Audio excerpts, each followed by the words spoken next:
The report came in at 0340 Imperial Standard Time, which was the kind of hour when junior officers made filing errors and nobody checked twice. Scout Vessel 7 Talon had been running a routine sweep of the Outer Rim Sector 9, Quadrant Fallow, the dead edge of mapped space where nothing lived and nothing happened, and the biggest excitement in 3 years had been a rogue comet that turned out to be a rogue comet, the kind of posting they gave officers who had made one too many small mistakes, a punishment disguised as an assignment. The report should have auto-filed. It didn't. The system sat on it for 4 seconds, an eternity in Imperial processing terms, then kicked it up, the chain with a single flag attached, not a red flag, not a yellow one, a flag the duty officer on the overnight shift had never seen before, white, blank, the system's way of saying, I don't have a category for this. The duty officer, a young Veeth named Prex, stared at the flag for a long time. Then he did what any sensible junior officer would do at 0340 when presented with something he didn't understand. He escalated it. Admiral Vex Carr did not sleep well on the best nights, and this was not a best night. His quarters aboard the command station, Eternal Reach, were quiet and cold the way he liked them, but his mind had been running tactical models since midnight, old habit, the kind you don't stop even after 30 years of command. So when the comm chimed at 0412, he was already sitting up. He read the report twice. Small yellow star. 1 inhabited planet, 3rd orbital position, carbon-based atmosphere, bipedal-dominant life, population estimate. Unclear. Sensors kept returning different numbers each pass, which sensors were not supposed to do. Technological index, unclear. No transponder signals, no registered fleet activity, no diplomatic record, no colonial claim from any recognized Empire member state. He read the last line 3 times. Classification attempt, failed. Cross-reference result not in records. Vex Carr had been in the Imperial fleet for 31 years. He had cataloged dead worlds and living ones. He had processed first contact with 11 species across 4 sectors. He had personally overseen the expansion of the Imperial Registry to its current count of 4,712,006 star systems, a number he knew by heart the way other men knew their children's birthdays. There was no system at that coordinate in those records. That was not possible. He dressed in the dark, not because the lights bothered him, because he needed the minute it took to button a uniform in darkness, needed to think. A database error. Had to be. The Outer Rim archives were old. Some of them migrated 3 or 4 times across different storage formats over the centuries. Data got corrupted, entries got dropped. It happened, rarely, but it happened. He would send a second scout. The second scout would file a proper report. The entry would be created. The number would become 4,712,007. He told himself that with the calm of a man who had never once had to tell it to himself before. The second scout went out at 0600. Standard 2-person crew, long-range sensors, orders to do a full spectrum pass and return with a complete planetary profile within 72 hours. It came back in 19. The crew, both of them, were sitting very straight when they docked. The kind of straight that wasn't discipline. The kind that was what the body does when it has decided, on its own, to be very still.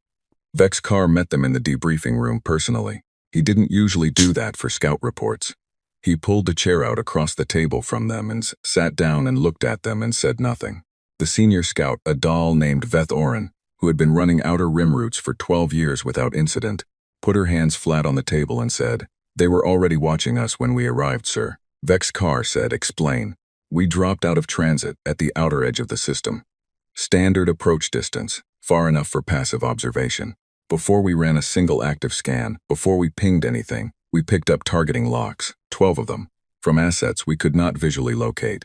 You were locked by ships you couldn't see. Couldn't locate on any spectrum we ran. They weren't cloaked, sir. Cloaking has a signature. These had no signature. They were just." She stopped. "Not there, until they were." The junior scout, who had said nothing, said quietly. Vex Carr looked at him. "They had locks on us for 6 hours, sir. We ran passive scans. We took readings. They watched us take readings. When we turned to leave, the locks released. Clean, all at once. Like a door being opened. The room was quiet." Vex Carr said, "Was there any communication attempt?"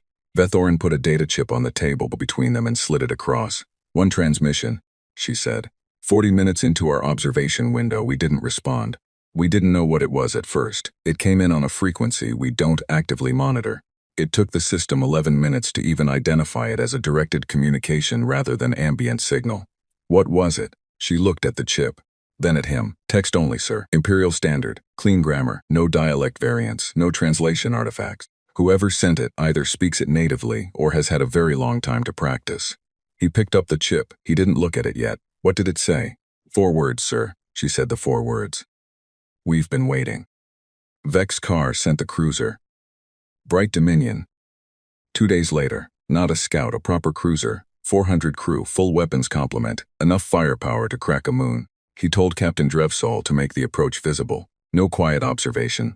Come in with full transponder broadcast. Standard Imperial fleet formation. Run the contact protocol, the way the book said to run it. He wanted to see what a show of force looked like from the other side. The Bright Dominion was gone for 8 days. It came back intact, every crew member accounted for. No damage to the hull, no weapons fired, no casualties. Vex Carr looked at Drevsol in the debrief room, and Drevsol was a man who had done 2 combat tours and put down a colonial uprising with his own hands and was not by any definition a man who rattled. He was rattled. They met us, Drevsol said. 1 ship. Came out to the edge of the system and just held position. No weapon signature, no shields up. Just sitting there in open space like they were waiting for a bus. What did they look like? The ship? Nothing in any registry. Long hull design, dark material, no visible propulsion ports. Which means either they're hiding the ports or the propulsion system is something we don't have a file on. Vex Carr kept his voice flat. And we ran the contact protocol. Hailed them on all standard frequencies. They responded on the first try, sir. Not after a delay, immediately. Like they had the protocol memorized. Drevsol paused. They might have the protocol memorized. What was said? They asked us to state our intentions. We gave the standard Imperial introduction, registry number, diplomatic designation, Empire representation. All of it. Another pause. They knew our registry number before we gave it. The room was very quiet again. Vex Carr was beginning to hate the quiet. They read back our registry number to us, Drevsol said, and then they asked, politely, sir, very politely, if we were there for the scheduled meeting or if this was an unplanned visit. The scheduled. We have no scheduled meeting with this system, sir. I checked. There is no system at those coordinates in any record. There is no scheduled meeting. There has never been a diplomatic exchange with. I know, Vex Carr said. Drevsol looked at him. I know there's no record, Vex Carr said. What else? Their lead diplomat came aboard, voluntarily. Asked permission first, waited for it to be granted, came across on her own shuttle. She sat in our conference room for 3 hours. She had tea. She was calm, sir. The kind of calm that made my senior staff feel like they were the ones being evaluated. He reached into his uniform pocket and put something on the table. A card. Small, pale material, not quite paper. On it, an Imperial Standard. A name and a title. Commander Yara Osei, Earth Diplomatic and Military Liaison. Earth. Vex Carr picked up the card. It was warm somehow, even though it had been in Drevsol's cold pocket for 8 days. She left that, Drevsol said. Said to give it to whoever was in charge of the investigation. Said, and I'm quoting directly here, sir. Tell them we're not hard to find. We just needed to know if they were ready to look. Vex Carr turned the card over. On the back, in very small letters, the same coordinate his scouts had first reported. The blank one. The one not in the records. And below it, one more line. We've known yours for a long time. That night, if you called it night, aboard a station that cycled artificial light on a 26-hour clock, Vex Carr stood at the viewport of his office and looked at the stars and did something he had not done in a very long time. He thought about what he didn't know. The Empire's power was information, not just military strength information. 4.7 million cataloged systems, thousands of species indexed, classified, ranked by development tier and threat assessment. The registry was not just a database, it was the Empire's proof of itself. You are known, therefore you exist in relation to us. You are ranked, therefore you are understood. You are understood, therefore you are manageable. A thing not in the records was not a thing.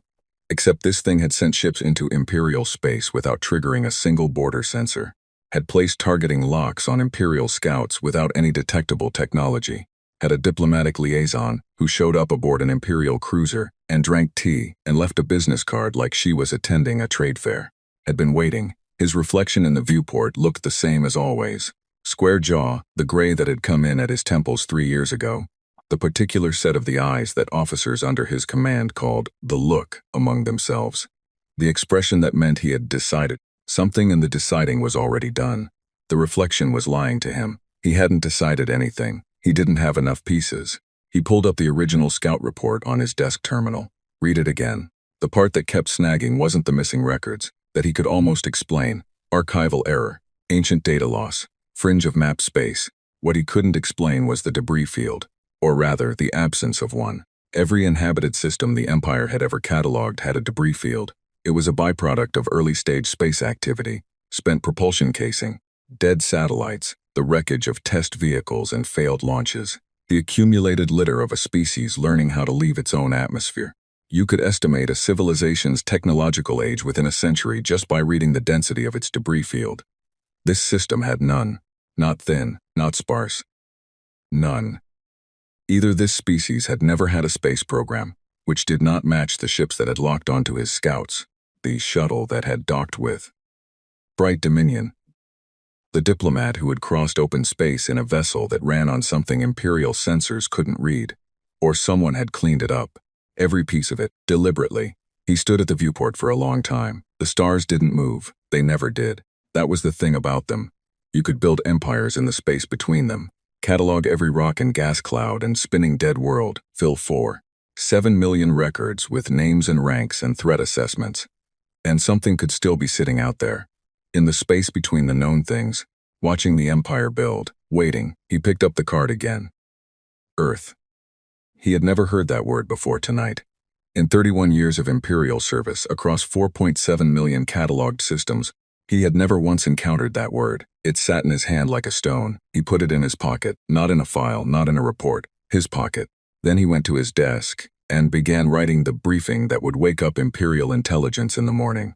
And he chose his words very carefully, because some part of him, the part that had survived 31 years by knowing when the ground was changing, under his feet, understood that the way he wrote this briefing would matter, that things were moving, that they had been moving for a long time, and that he, Admiral Vexkar, senior fleet commander of the Galactic Empire, had not been the one to start them. Director Sorenel had a rule about sleep. She slept 6 hours, not 5, not 7, 6 at the same time every night, in a room with no comm access and no terminals. She had kept that rule for 22 years because the work of Imperial intelligence was the kind of work that ate people who didn't have rules. She had watched it happen. Brilliant analysts who stopped sleeping, stopped eating right, stopped having anything in their lives that wasn't the work. They burned fast and they burned complete and then they were gone. And the work remained, indifferent, 6 hours every night. Vexkar's briefing arrived at 060 Road. She read it at 06001. She did not sleep again for 4 days. The intelligence archives were not in one place. That was by design, information distributed across 11 separate secure facilities, each one holding pieces, none of them holding the whole picture. To run a full cross-reference, you had to pull access from all 11 simultaneously, and the process left a record, and the record was reviewed. And the review meant that whatever you were looking for would eventually be known by people beyond yourself. Sorenel pulled access from all 11 at 0700 and didn't care who reviewed it. She started with the astronomical records, not the current registry, the deep archive. Raw data going back 2,000 years, before the registry was the registry, back when the Empire was still 3 systems arguing about trade routes and the cataloging project was a single scholar with a telescope and a lot of optimism. She was looking for Earth. Or rather, she was looking for the hole where Earth should have been. She found it in 40 minutes, which was faster than she expected and much slower than it should have been possible. The first signal was 847 years old, a radio transmission. Primitive technology, the kind of thing a pre-spaceflight species generates accidentally just by running electrical equipment and broadcasting entertainment signals into the atmosphere. The kind of thing that bleeds into space in all directions like light from a window. You couldn't miss it with a functioning sensor array. The Imperial sensor array at the nearest relay station at that time had logged it, auto-flagged it, routed it to the contact assessment queue, where it sat for 6 weeks. Then it was reclassified. Origin, stellar interference, non-artificial, no action required.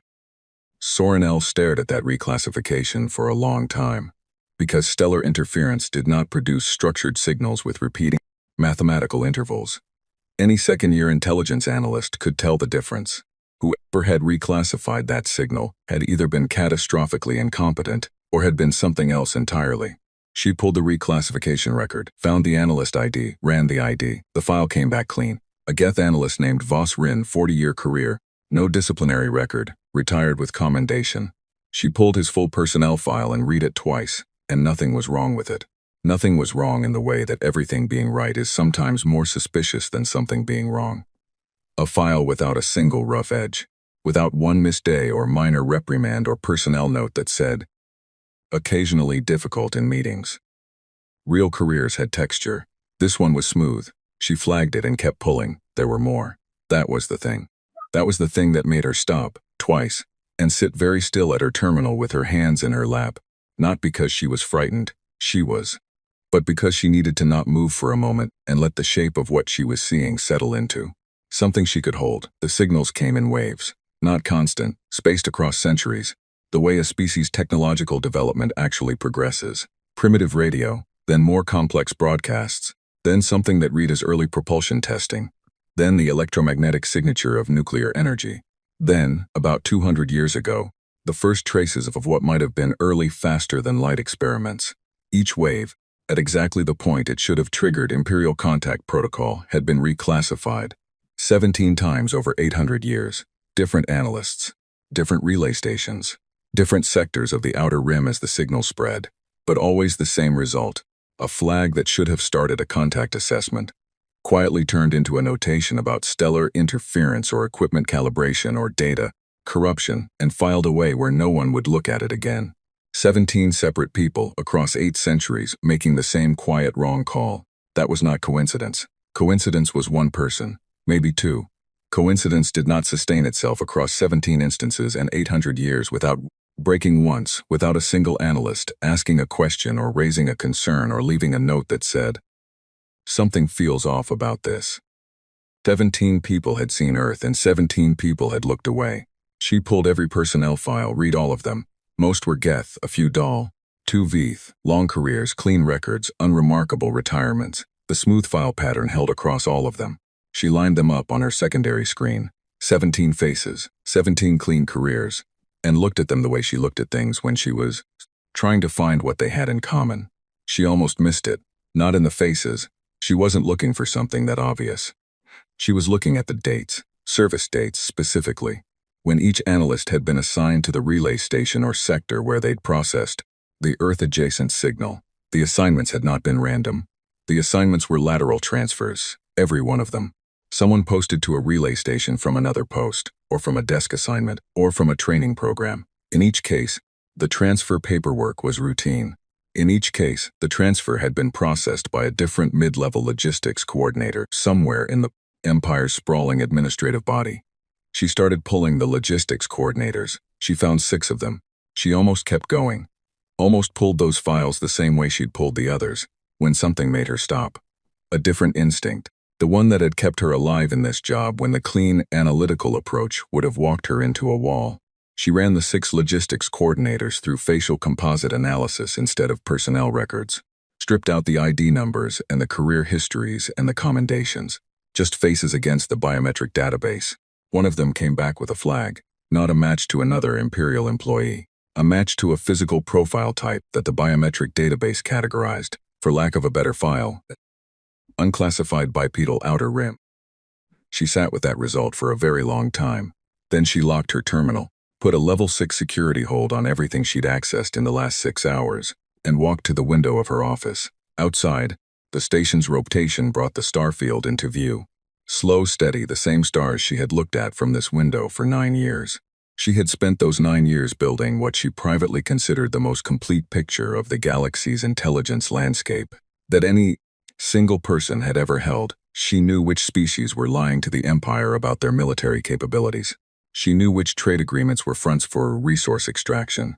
She knew where the bodies were buried, sometimes literally, across a dozen member states. She had been proud of that. The pride had a specific shape now. The shape of someone who had been allowed to know a great many things while being kept very carefully away from the one thing that mattered. A human. And she was already calling it that, already using the word from the briefing, the word from the card. A human had sat in an Imperial logistics office somewhere and routed personnel transfers for the better part of a career, had put the right people in the right positions at the right moments, had turned 800 years of careful coverage into something so clean it looked like empty space. She thought about what that took. Not the intelligence, the patience, the willingness to move slowly, one small piece at a time, never rushing, never overcorrecting, trusting the process over decades and generations. The Empire moved fast. The Empire had always moved fast because speed was power, and power was the point. Something had been moving slowly right beside them, and they had never noticed because they weren't looking for slow.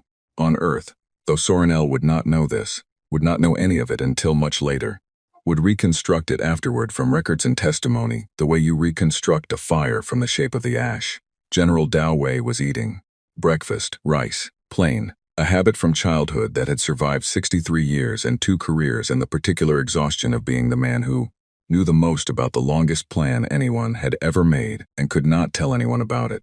His aide came in at 0730 with the morning brief. Satellite feeds, diplomatic traffic, the usual spread of information that told him what the Empire was doing and how fast they were doing it.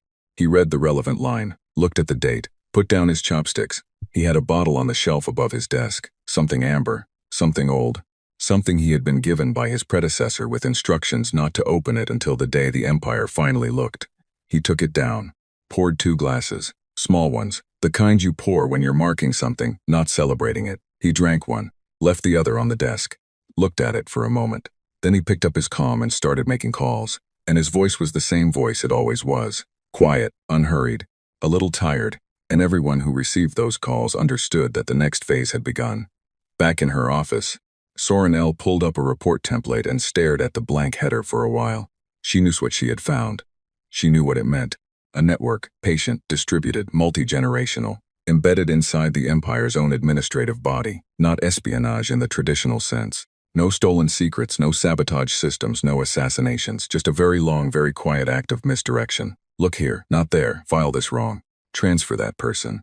Let the machinery of a fork 7 million system empire process 1,000 routine tasks and never notice the one thing those tasks were designed to hide. She knew who she needed to tell. Vex Carr, the Praetor's office, the full council. She also knew that somewhere in the chain between herself and those destinations, there might be another smooth-filed employee with a face that didn't match their records. She had found one. She had found the coordinator because she ran composites instead of files. She had not run composites on anyone else. She had not run them on anyone in the current active intelligence staff. Had not run them on the Praetor's administrative office, or the fleet logistics corps, or the communications relay teams. She had found one. There might be more. She sat with that for a long time. Sat with the particular weight of being a woman who had spent her career knowing things, and now could not be certain that the tools she used to know, things were clean. Then she did what she always did when the problem was bigger than she could hold in one sitting. She broke it into pieces. First piece, the report, written carefully, specific facts, no speculation, no interpretation beyond what the data directly supported. She would write what she found and not what she thought it meant. Second piece, verification. Before she sent anything to anyone, she would run composites on every current employee with access to her report's distribution chain. If there were more smooth-faced logistics coordinators with unclassified bipedal profiles sitting in Imperial intelligence, she would find them before they found her report. Third piece, the question she was not ready to write down yet, but which was already sitting in the back of her mind waiting, the way difficult questions always waited. Not, how did this network exist? Not, how many of them are there? The real question, what were they waiting for? Because that was the thing about a network this patient, this careful, this committed to the long view. You didn't build something like this without knowing what the ending looked like. You didn't place people inside an empire for 800 years and keep that secret intact across generations without having a very clear picture of what all of it was for. The cover-up wasn't the plan, it was the preparation. And if the empire was only now noticing, only now looking, only now reading a card that said, "We've known yours for a long time," then the preparation was over. She started writing. Outside her window, the stars held their positions the way they always did, indifferent, patient, full of things not yet in any record. The War Council met on the 3rd day. Not because 3 days was the right amount of time to understand what they were dealing with. 3 days was nowhere near enough time for that. 3 days was the amount of time it took for the Praetor's office to stop pretending this was an intelligence matter and start treating it as what it actually was, a political one. Praetor Maleth Un arrived last, the way he always did, not because he was late, because arriving last meant everyone was already seated when you walked in, and everyone already seated meant everyone already aware of who the room belonged to. 22 years of leading the Empire had given him a very precise understanding of which small things communicated large truths, and the order of entry into a room was one of them. He sat, looked at the faces around the table. Vex Carr at his left, expression unreadable. Sorenel at the far end, a data tablet face down in front of her, which meant she had things to say that she had not yet put in a formal report, which meant she was being careful, which meant she was more concerned than she was willing to write down. He noted that, filed it. Admiral, he said. Vex Carr stood and gave the summary cleanly, the way Vex Carr always did. No decoration, no cushioning, just the sequence of facts in the order they had occurred. The blank coordinate, the scouts, the cruiser, the card, the transmission. He put the card itself on the table at the end and left it there. The council looked at it. Nobody touched it. Malethune said, options.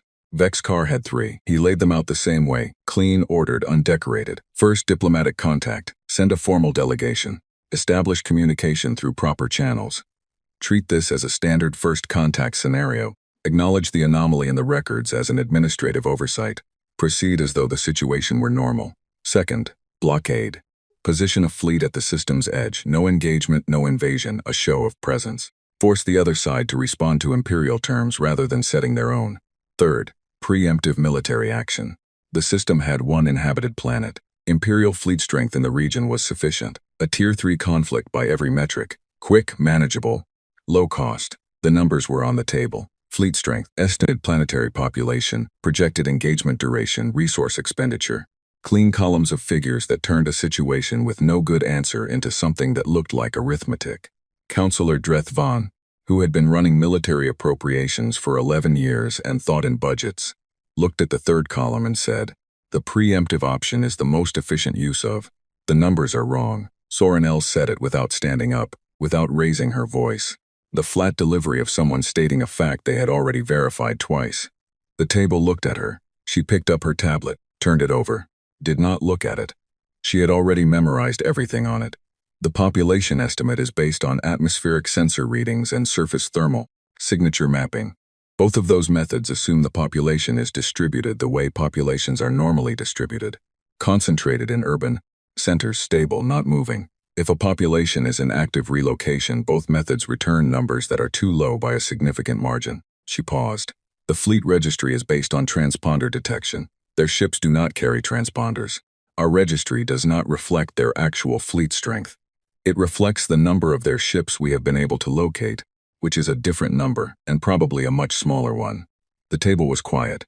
Every figure in the third column, she said, is derived from data collection methods that this particular civilization appears to have specifically designed around. The numbers are not wrong by accident. They are wrong because we have been handed wrong numbers. Drethvon said, that's a significant claim without. I found 17 instances of deliberate signal misdirection going back 800 years, Sorenel said.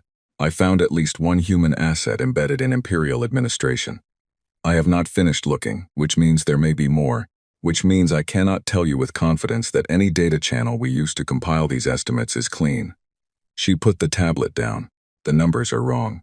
Malethune had been watching her. He looked at Vex Carr. Vex Carr's expression had shifted. Something behind the eyes that wasn't quite agreement and wasn't quite discomfort. Something that had been there since he'd walked in, Malethune realized. Something he had brought with him from 3 days of reading scout reports and holding a small, warm card in his pocket. The blockade, Malethune said. Option 2, we position, we observe, we do not engage. Sorenel said nothing, which was its own kind of statement. The blockade fleet was 17 ships, enough to make the point clearly. Enough that no reasonable assessment of the situation would look at those 17 ships and see anything other than the full weight of Imperial intent. It took 4 days to position. On the 5th day, the fleet dropped out of transit at the edge of the system, and Admiral Vex Carr, watching from the command station via tight beam relay, received the first report from Fleet Captain Orav Dayan within minutes of arrival. He read the report, read it again. Then he sat very still for a moment, his hands flat on his desk, and looked at nothing in particular. The planet was there. Third orbital position, yellow star, the coordinates that matched the blank record exactly. It was there. The atmosphere was intact. The landmasses were present. The oceans, the weather systems, the cloud cover, all of it there. The people were not. Captain Oriv Danon's voice on the relay was professionally steady in the way that people's voices are when they are working very hard at being professionally steady. "We are reading no life signs on the planetary surface," she said. "No concentrations of any scale. We have run 6 passes at multiple altitudes and the result is consistent. The surface is empty of its population." Vex Carr said. "The moon installation? Also empty. But sir, the installation is running. Fully powered, all systems active. Environmental controls maintaining habitable temperature and atmosphere throughout. The lights are on." A pause that lasted slightly too long. "It looks occupied. Everything functions as though people just stepped out. There is prepared food in the facility's kitchen that is still warm." Vex Carr closed his eyes, opened them. "The ships? Gone, sir. We are detecting no vessels in the system. The ships that locked onto our scouts, the ship that escorted our cruiser, nothing. No transponder signal, no engine wash, no residual heat signatures. They left clean." "How long ago?" The pause this time was longer. "Based on the food temperature, sir, we think within the last 6 hours. But that's not." She stopped. "That's not possible. The population of this planet, based on everything we observed, was in the hundreds of millions. You cannot move hundreds of millions of people in 6 hours. You cannot move them in 6 days. The infrastructure required, the number of ships, the coordination, sir, this should have taken years." The relay hummed quietly. Vex Carr said, "What did the surface look like?" "Intact, completely. City standing, infrastructure in place, power grids still running. No signs of evacuation panic, no abandoned vehicles blocking roads. No crowding damage in transport hubs. The places where people waited to board transport, we could find them, sir. By the pattern of foot traffic in soft ground, by the arrangement of things left behind. They were orderly. They knew where to go, and they went there. They left their cities intact because..." She stopped again. "Because what, Captain?" "Because they plan to come back, sir. That's the only reason you leave a city intact, and the lights on when you're leaving. You leave it like that because you expect to return." Vex Carr forwarded the report to Sorinel and the Praetor's office simultaneously. Sorinel's response came back in 8 minutes. "I need more time." The Praetor's office took 4 hours. Then Malethune himself came on the relay, and his voice was the same voice it always was, composed, weighted, carrying the particular gravity of a man who had spent 22 years being the last word on every subject. "Analysis," he said. Vex Carr said. "They knew we were coming.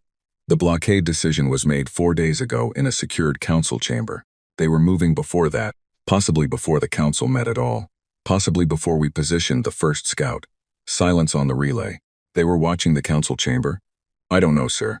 What I know is that the timing is not coincidental." Another silence. Longer. "Where are they?" "Unknown." The silence after that one was the longest.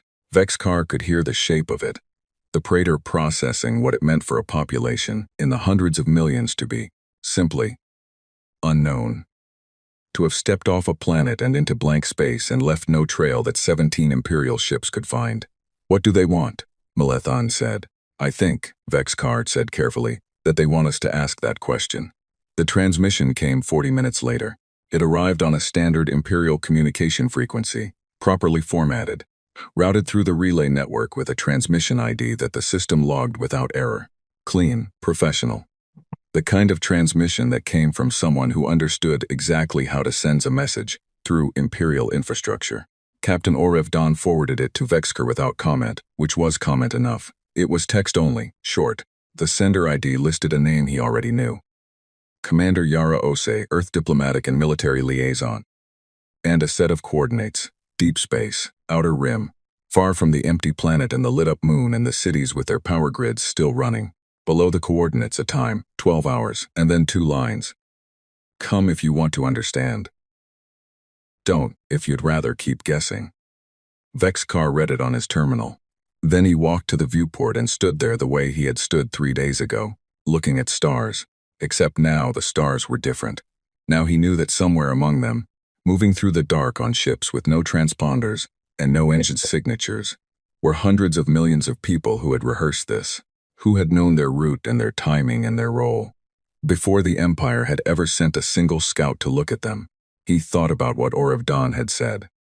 You leave it like that because you expect to return. Not fleeing, repositioning. He thought about the transmission, the tone of it, not threatening, not pleading, patient. The specific patience of someone who has been waiting a very long time and is now, finally, at the part of the plan where the waiting ends. He forwarded the transmission to Maleth Yoon with one line attached. Recommendation: attend. The Praetor's response came back in 20 minutes.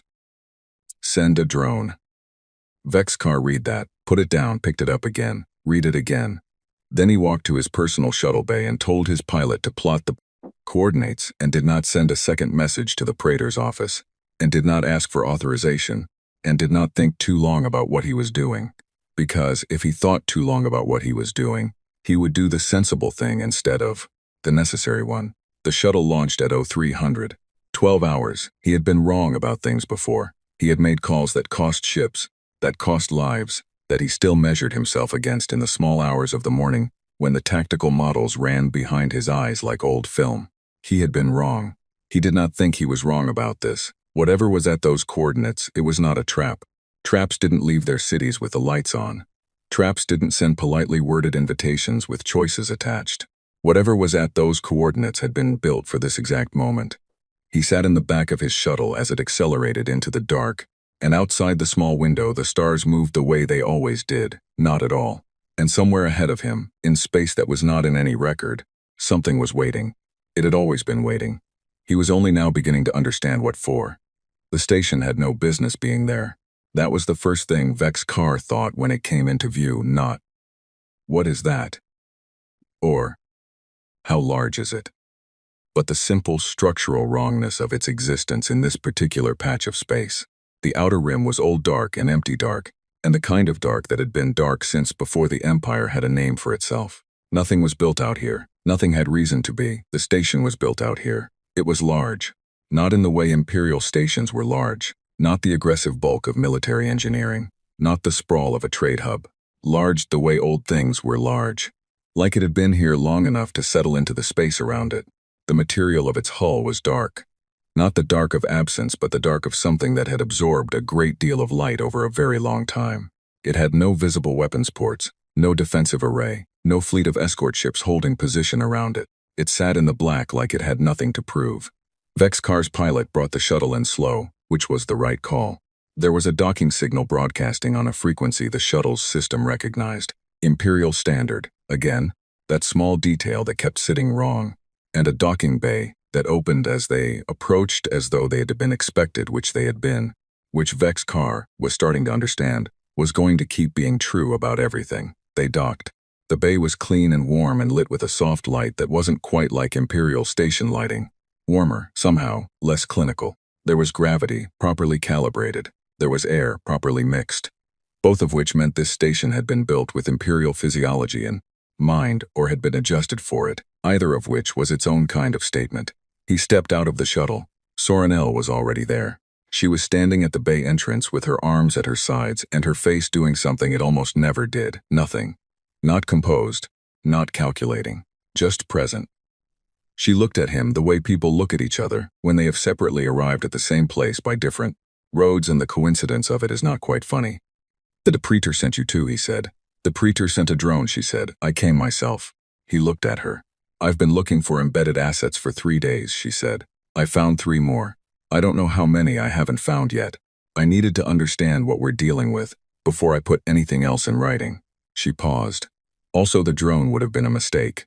"I know," he said. They went in together. The first corridor was plain. Dark walls, soft light, the particular quiet of a large space with good acoustic absorption.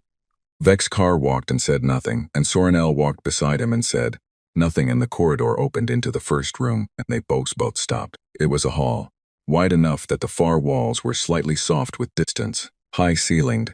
The light came from sources that weren't visible, distributed even, like daylight without a sun. Along both walls, cases, floor to ceiling, behind the cases objects, documents, images, things he didn't recognize yet and things he did. He recognized them because they were Imperial.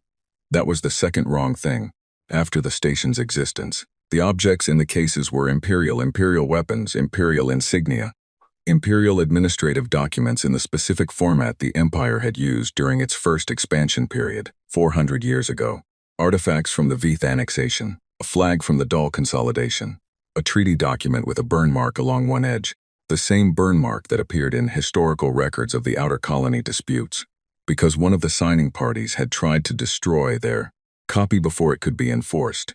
He had read about that treaty in his first year at the Imperial Academy. It had been presented to him as a story about the importance of ironclad documentation. The original was in a case 6 feet from his left hand. He kept walking. Because walking felt like the only appropriate response to a room that kept producing things that had no right to be here. The hall divided. One wing to the left, a label above the entrance in 3 languages. Imperial Standard first, then 2 he didn't recognize. He read the Imperial Standard. The Veeth. He knew what the Veeth were, everybody knew.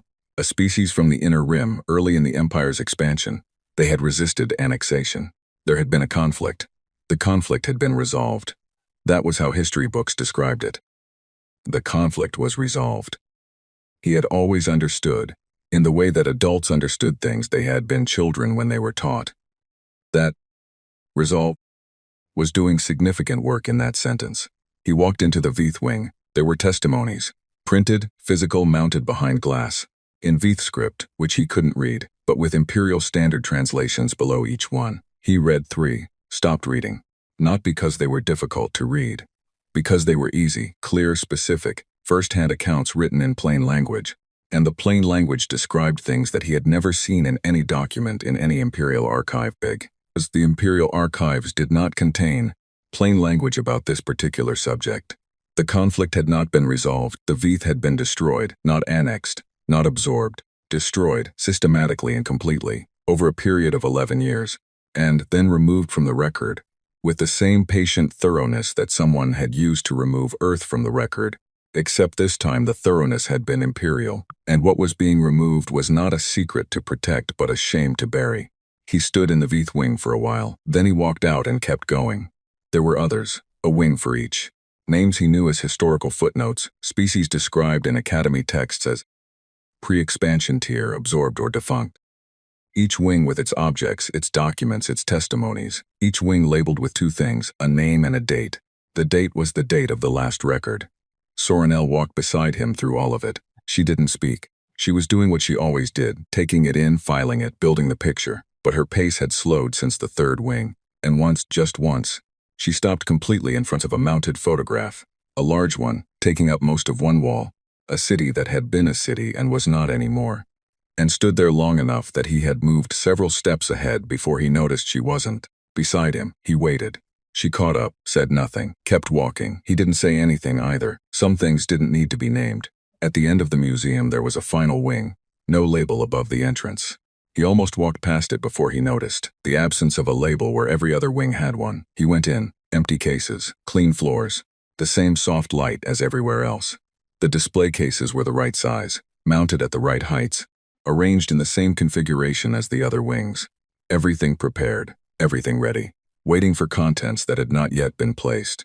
He counted the cases. He stopped counting. Enough, Soranel said from behind him. Her voice was completely level, the kind of level that required effort. He turned. She was looking at the cases too. Then she sat down on the floor. Not collapsed, not distress in the dramatic sense. She just sat down cross-legged, in the middle of the empty wing, and looked at the empty cases, and stayed very still. He didn't tell her to stand up. He stood beside her and looked at the same cases and tried to do the same math she was doing, and arrived at the same place. There was a right number of cases. The number was not random. You're counting wrong. The voice came from behind them, quiet, unhurried, an old man's voice, not weak, just worn, the way wood wears to smoothness over time. Vex's car turned. He was shorter than expected, older than expected. He wore plain clothes, no uniform, no insignia. He had the kind of face that had once been sharp and had gone soft at the edges, without going soft underneath, if that distinction meant anything, and somehow it did. He was carrying a thermos and 2 cups, and he looked completely like someone who had been expecting visitors for a while, and was glad they had finally arrived. The cases aren't a count of individuals, the old man said. He set the cups down on the floor near Soranel, just put them there, without ceremony, without asking, and poured from the thermos. The smell of it reached Vex's car before he could name it. Something warm. Something he didn't have a word for. Their account of something else. I won't tell you what. You'll figure it out. He poured a 3rd cup and held it out to Vex's car. Vex's car looked at the cup, looked at the man. General Dowway, the man said. Not as an introduction. As a clarification, as if Vex's car might have been wondering what to call him and deserved the answer. Vex's car took the cup. Sat down. He did not know why he sat down. He had not made a decision to sit down.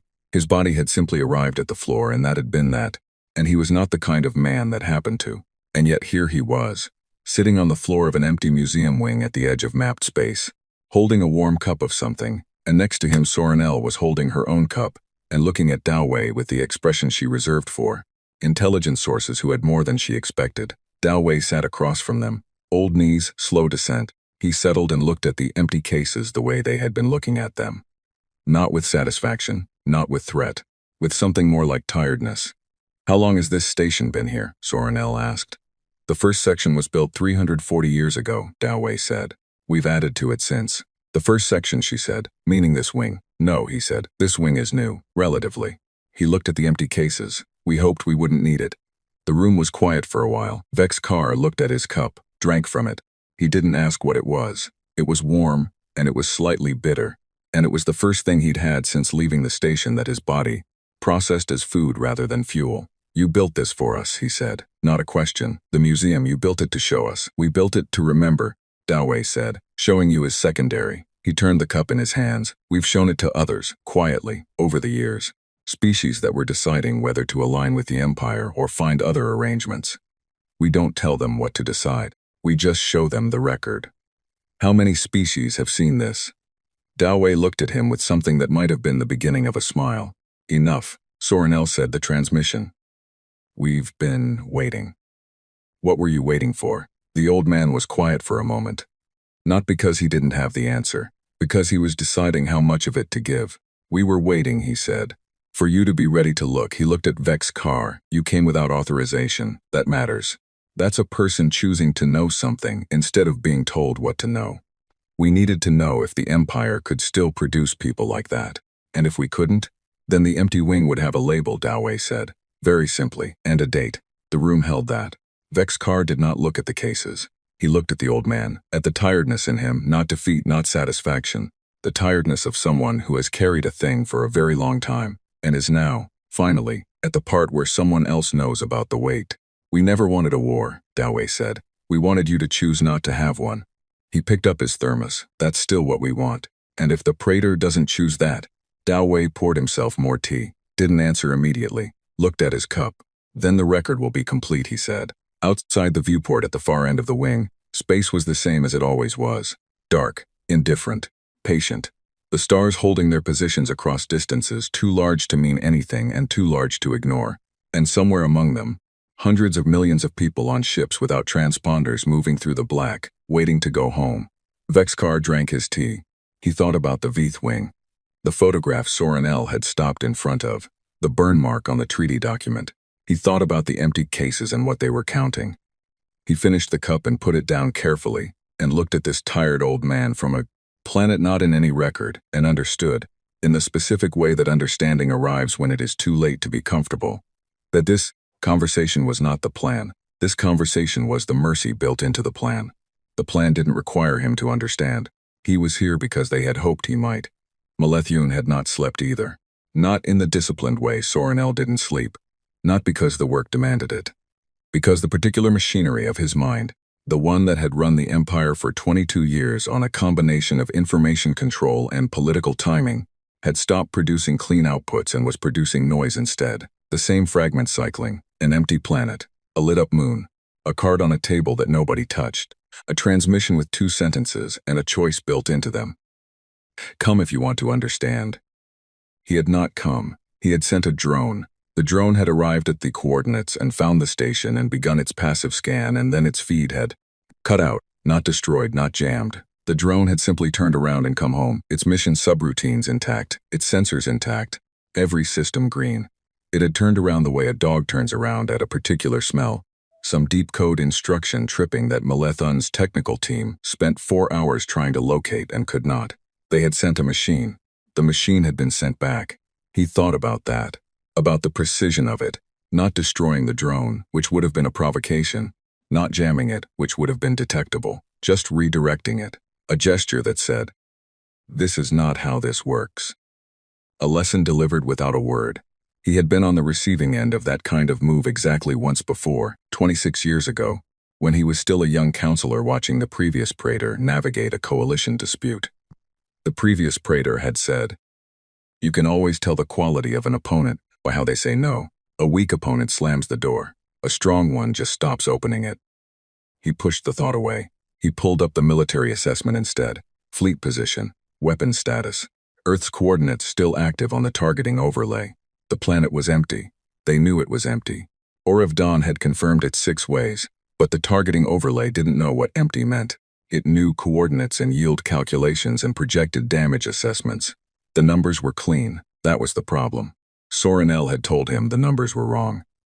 But she wasn't here to tell him again, because she had gone to the coordinates herself, disobeying a direct instruction, sitting somewhere at the edge of map space with a man not in any record. And Vex Carr was there too, his 2 most reliable people, at the table he hadn't been willing to sit at, leaving him with the numbers. Counselor Dreth Vaughn came in at 0800 and put a fresh assessment on the desk and said the window for a show of force strike was narrowing. That waiting longer sent a signal of its own, that the Empire's allied states were watching, and the watching had a cost. Malithon looked at the assessment. The numbers were still clean. He approved the strike. Orv Dan received the order aboard the Bright Dominion.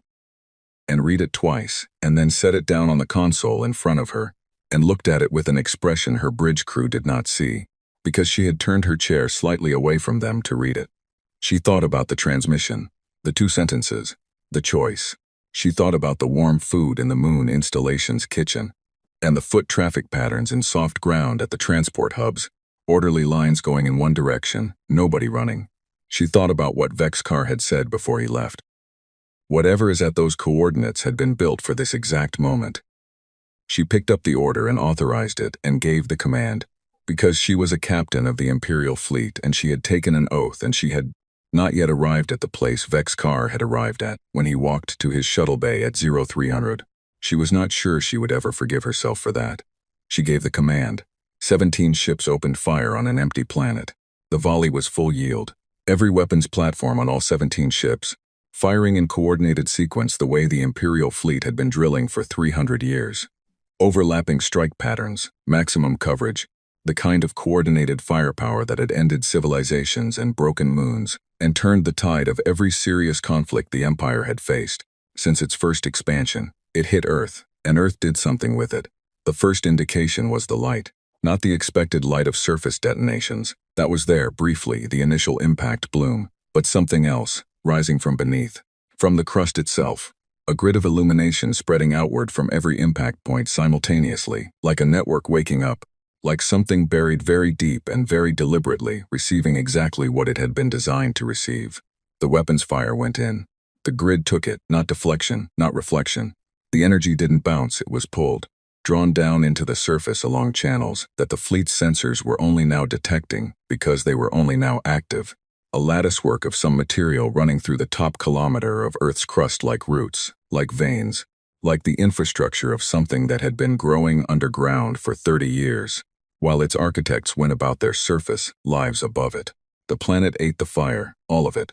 Orv Dawn watched the sensor readings and did not speak, and her bridge crew did not speak, and the silence on the Bright Dominion had a specific texture, not the silence of waiting, not the silence of shock, but the silence of people who have just understood that the thing they were doing was never going to do what they thought it was going to do, and had in fact been anticipated, and planned for, and prepared against, and that the preparation was 30 years old. The planet glowed. Every impact site, every grid node, pulsing with the energy it had just absorbed, the whole surface lit from beneath like a thing that was alive, which it was in a way, in the way that anything becomes alive when given enough intention and enough time. Then it stopped. The light went out. Clean all at once. Like a held breath released, Earth sat in the dark the same as it had before the strike. Same atmosphere, same oceans, same cloud cover drifting across the same land masses, undamaged, unchanged. 17 ships had just fired everything they had at it. It had not noticed. Malethun received Orv Dawn's report 18 minutes after the strike. He read it. He read the sensor data attached to it, the grid readings, the energy absorption calculations, the post-strike surface assessment. He read the number at the bottom, the yield of the combined strike, expressed in a unit that had always before been followed by the word destruction. And he read what that yield had produced, which was nothing, and he sat with that for a while. He had approved the strike as a show of force. The show of force had demonstrated, with complete precision, that force was a thing he did not have. Not because the Empire was weak. The Empire was not weak. The Empire had the most powerful fleet in known space and had just fired it at a planet. The planet had eaten it. He stood up, walked to his viewport. The station's rotation was bringing the starfield into view, the same stars, the same indifferent dark, and out there somewhere Vex Carr and Soren L. were sitting in a museum they hadn't built, drinking tea with a man not in any record, understanding things he had chosen not to go and understand. He had sent a drone, he thought, with a clarity that arrived too late and too completely. That was the test. The choice was the test. Not the coordinates, not the museum. The choice. Come or don't, understand or don't. And I sent a drone. His comm chimed, 14 signals, simultaneous near enough. He knew the origin codes before he opened them, 14 allied states, 14 independent species, who maintained relationships with the Empire that were called partnerships and were actually a more comfortable word for deference. 14 species who received imperial protection in exchange for imperial access to their resources and their trade routes and their political support in the galactic councils. He opened the first one. It was short, diplomatically worded, the way things that have already been decided are diplomatically worded, the language of a choice communicated rather than discussed. The Vithran Collective was suspending its trade agreement with the Empire pending review. No hostility, no alliance broken, just, we are stepping back. He opened the second, the third. He stopped opening them after 7 because they were all the same message in different, diplomatic language, and he understood the shape of what was happening. They had been watching, not just today, not just the strike. The 14 observer ships. He had known about them. Soren L. had flagged possible observer presence in her last report before she left, had been positioned before the blockade fleet arrived. They had watched the empty planet, the lit moon, the orderly departure of a civilization that knew exactly where it was going. They had watched 17 Imperial ships fire on an empty world, and now they were stepping back, one by one, quietly, the way you step away from something you have decided you don't want to be associated with, not dramatically, not with declarations, just distance measured, polite, irreversible.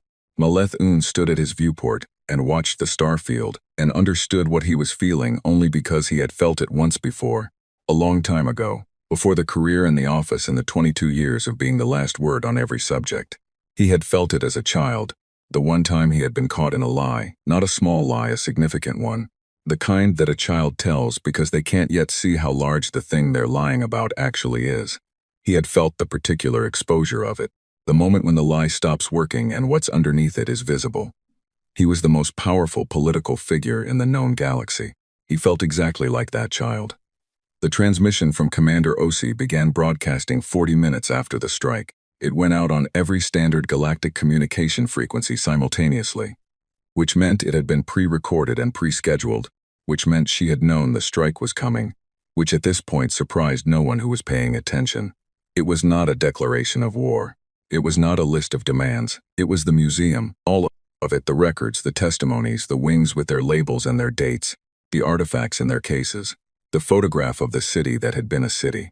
Everything documented and compressed and transmitted in a format that any species with basic receiver technology could access and read in their own language, because the translation matrix had been prepared in advance for all of them. And at the end, before the footage of Earth absorbing the strike, which was there, clean sensor footage, unedited, the grid lighting up and the planet glowing and going dark again undamaged, at the end there was a single text frame. One question. What kind of galaxy do you want to live in? No signature, no demand, no deadline, just the question sitting in the broadcast the way the empty museum wing sat in the station, prepared, patient, waiting for whoever was ready to answer it. Vex Carr and Soren L. heard the broadcast on their shuttle on the way back. They listened to all of it. Neither of them spoke during it. When it ended, Soren L. turned the audio off and they sat in the quiet of transit for a while. The shuttle moving through the dark toward a command station that was going to be a different place than it had been when they left it. He struck, Vex Carr said. Not a question. Yes, she said. He looked out the small viewport. Stars that didn't move, the Allied states. Stepping back, she said. I'd expect most of them within the week. He nodded slowly. Not the nod of someone surprised.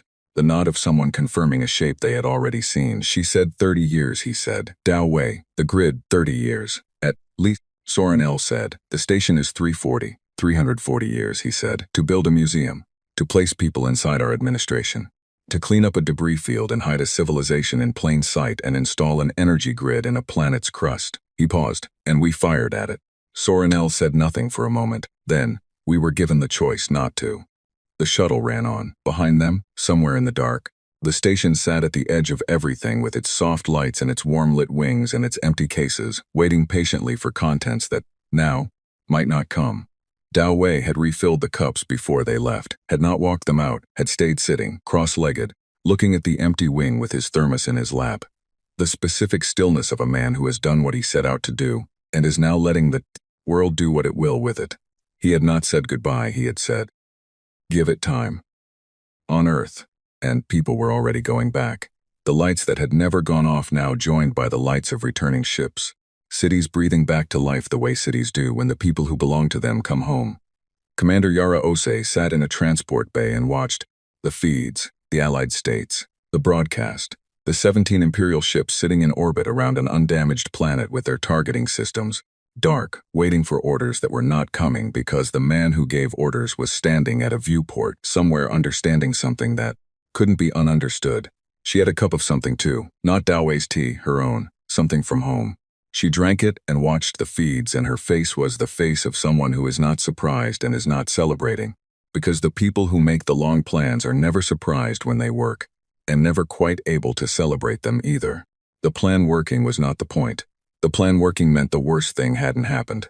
That wasn't joy, that was relief, which was a different and quieter thing. Her calm showed a message from Dao Wei, 3 words. Lights are on. She looked at the feet of Earth. The cities coming back, the grid still faintly warm in the crust beneath them, the ships settling into landing patterns with the practiced ease of people who had rehearsed the return trip the same number of times they had rehearsed the departure. She typed back 2 words. Coming home. The final strike had not been the grid eating the Empire's weapons fire. The final strike had been 30 years ago, when the first load of material went into the ground and the first parameter was set, and the first decision was made to build something that said, "We will not fight you with fire. We will make fire irrelevant." It had been 340 years ago, when the first wing of the museum was built and someone had decided that memory was the only weapon that mattered in the end. Not the memory of your own history, but the capacity to hold the history of others, to refuse to let it disappear the way the Empire disappeared things it didn't want remembered. It had been 800 years ago, when the first quiet hand had quietly misfiled the first quiet report, and a civilization had looked at the largest empire in the known galaxy and decided. Not yet, not like this. We will wait until we are ready. We will wait until they are ready. We will wait until the choice is real. The empire would not fall today. Empires didn't fall in a day. They contracted, they reassessed, they reformed or they didn't, and the galaxy watched either way, and the record was kept either way. The empty wing remained empty. The question remained in the broadcast, patient as everything else had been patient, waiting for the galaxy to answer it in the only way that mattered, not in words but in the slow accumulation of choices made by people who had been shown, finally clearly, without cruelty, what the record actually said. The lights were on. The people were coming home. The stars held their positions the way they always did, and always would, full of things not yet in any record, patient in the way that only very large and very old things can be patient. Not because patience is easy, but because they have learned, over a very long time, that it is the only thing that lasts.